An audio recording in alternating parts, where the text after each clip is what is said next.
Welcome to English by Podcast, the podcast where we explore the wild, wacky, and wonderful world of tomorrow. When will robots take our jobs? I'm putting my money on 2045.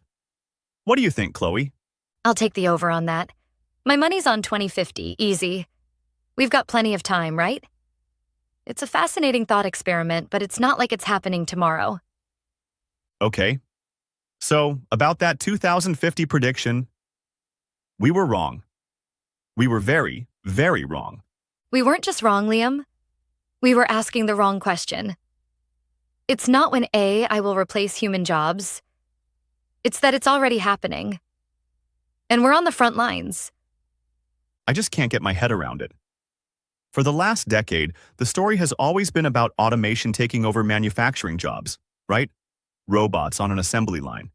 But the research we did, it's not that at all. That's the old story. The new one is about us. It's like we spent years building a dam to protect the factory towns, but the flood came from a burst pipe right under the office buildings. The people who thought they were safe because they had a degree, the knowledge jobs, are getting hit hardest. One estimate suggests AI could automate a huge chunk of white-collar tasks, while the immediate impact on manual jobs is far less. The jobs that were supposed to be immune, administrative assistants, accountants, paralegals, even junior coders, are the most exposed. It's a complete flip of the script. All the repetitive cognitive stuff, like scheduling, writing basic code, or processing invoices, is exactly what AI excels at. So, the very jobs that are meant to be the first step on the career ladder. The entry-level positions where you learn the ropes. Exactly. And that's where this gets personal. This isn't some abstract economic trend. This is a story about our generation. What do you mean, our generation? Is it really hitting young people that much harder? My cousin just graduated with a computer science degree and has sent out hundreds of applications. He's barely getting any calls back. I just thought the market was tough. It is tough, but there's a specific reason why. It's not just him. It's a pattern. A recent Stanford paper found that early career workers, we're talking 22 to 25-year-olds, have seen a significant decline in employment in the fields most exposed to AI. Meanwhile, for older, more experienced workers in the very same fields, employment has remained stable or even grown. So two people could have the same job title, but one is at risk and the other isn't, just because of their age and experience? That's what the data suggests. And look at this from Goldman Sachs. Since early 2024, the unemployment rate for tech professionals aged 20 to 30 has jumped by nearly 3 percentage points. That's more than 4 times the increase in the national average. Some data even shows that by mid-2025, employment for young software developers had fallen by almost 20% from its 2022 peak. Here in Canada, youth unemployment recently hit a 15-year high, not including the pandemic years. Recent grads in fields like computer science are describing the job hunt as demoralizing and like taking a whole separate class just for applications. That's terrifying. It feels like the ladder is being pulled up just as we're trying to get on the first rung. Why, though? Why is it hitting entry-level roles so specifically? It comes down to the difference between augmentation and automation. Think of a professional kitchen. For an experienced head chef, AI is like a new magical sous chef. It handles all the tedious prep work, chopping, dicing, measuring, freeing her up to invent new recipes and perfect the final dish. It augments her skills. But for the kitchen apprentice, their whole job was the prep work. The very tasks they were given to learn and prove themselves are the same tasks the AI sous chef can now do instantly. So the restaurant just automates the apprentice's role away. Or they hire one head chef who, with AI tools, can do the work that a chef and 3 apprentices used to do. It's creating a bottleneck right at the kitchen door. And it's happening fastest in industries that are data-rich, like tech and finance. AI learns from data, which is like giving it millions of cookbooks to study. That's why it got so good at writing code or analyzing reports so quickly. The result is this massive, sudden disruption in white-collar fields that no one saw coming this fast. The psychological toll is real too. People whose entire identities are tied to their professional expertise are suddenly facing anxiety and a fear of becoming obsolete. Wow. Okay, this is so much bigger and more immediate than I ever imagined. We've uncovered a ton in just a few days, and it feels like we're just getting started.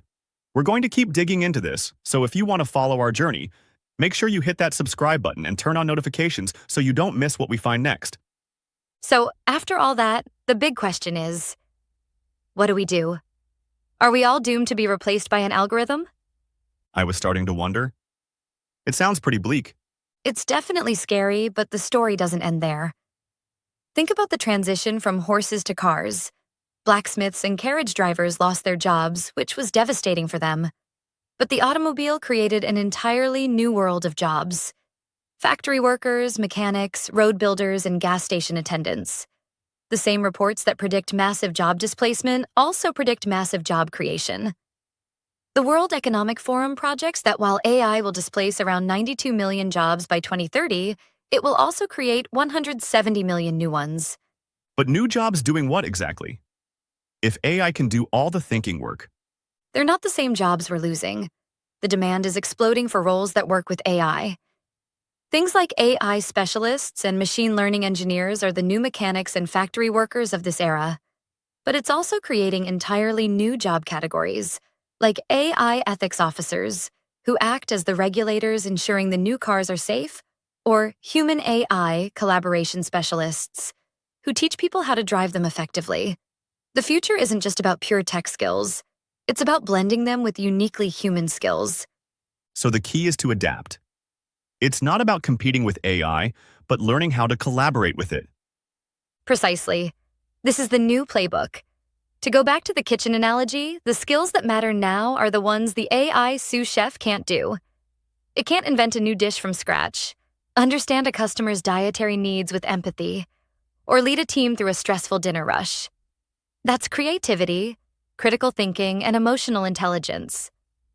The goal is to let AI handle the mundane work, the data crunching, the first drafts, the scheduling, so we can focus on the parts of our jobs that require a human touch. It's a shift from being a knowledge worker to becoming a wisdom worker. AI has the knowledge, but we provide the context, the strategy, and the humanity. It's a massive reskilling effort then. We have to learn these new skills, figure out what the new jobs are, and position ourselves to get them. Exactly. And that has to start now. Companies, schools, and individuals need to focus on continuous learning and adaptability. It's not about one degree anymore. It's about a lifetime of learning how to work alongside these powerful new tools. So, we started this journey a week ago, thinking we were making a fun, futuristic podcast. We were going to theorize about a world decades from now. And instead, we stumbled right into the middle of one of the biggest labor market transformations in modern history. We found out that it's not a future problem. It's a present-day reality, especially for us. It's daunting, but it's not hopeless.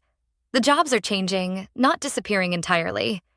Which means our podcast has to change too. Future Forward isn't going to be about hypotheticals anymore. It's going to be our real-time journey figuring this out. It's about building a playbook for our generation to not just survive this shift, but to thrive in it. To turn this disruption into our opportunity. We're just two friends trying to make sense of it all, and we want to do it with you. What are you seeing in your field? Are you using AI at work? Are you worried, excited, or both? Let us know in the comments below. We're going to be reading all of them to guide our next episodes. And if you want to join us on this journey, make sure you're subscribed. In our next episode, we're going to dig into the specific, practical skills that are becoming future-proof in an AI-driven world. Thanks for tuning in. We've got a lot of work to do.